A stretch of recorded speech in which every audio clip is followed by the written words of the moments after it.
Namaskar students and welcome to the session of e-learning classes. In today's session we will be learning about adaptations in animals on the basis of their different habitats. So let's start the session. Is the natural home or environment of an animal or a plant. For example, a fish is naturally found in water, a camel is found in dry and sandy place, so desert is its habitat. A giraffe lives in a forest, penguins live in cold areas, and monkeys live on trees. So these places are their habitats. Now let us learn about adaptations, the features in animals which help them to survive in their respective habitats are called adaptations. Now let us learn more about adaptations in animals. On the basis of their habitats, animals are divided into 5 types. They are terrestrial animals, aquatic animals, arboreal animals, aerial animals, and amphibians. Now let us talk about terrestrial animals.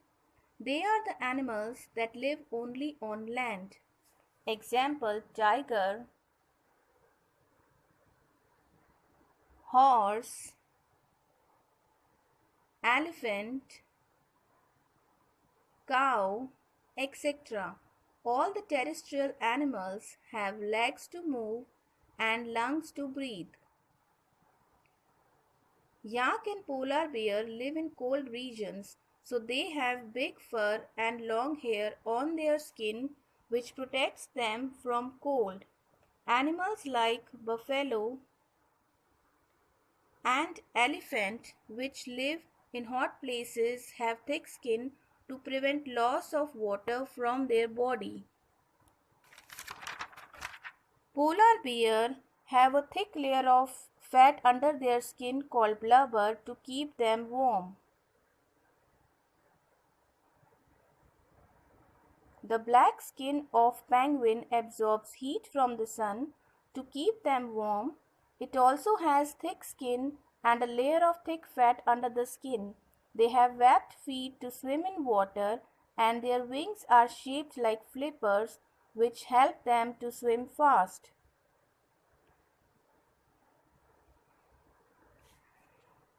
Now do you know why the camel is called the ship of the desert?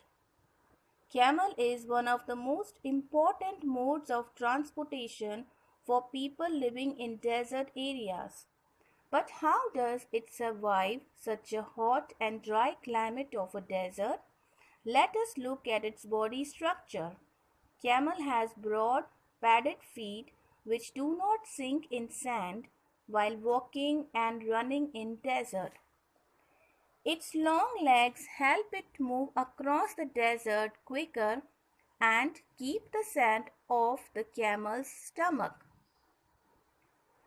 Since vegetation and even water are very less in desert, the raised area on the back of the camel is called hump.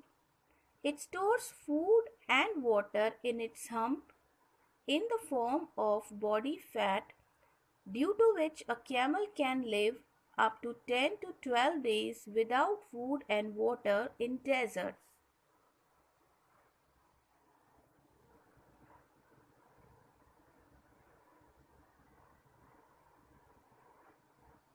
The long eyelashes protects the camel eyes from sand flying in air due to storms. It also keeps away the glaring sun rays from the camel's eyes. So all these features collectively help the camel to survive in the desert conditions.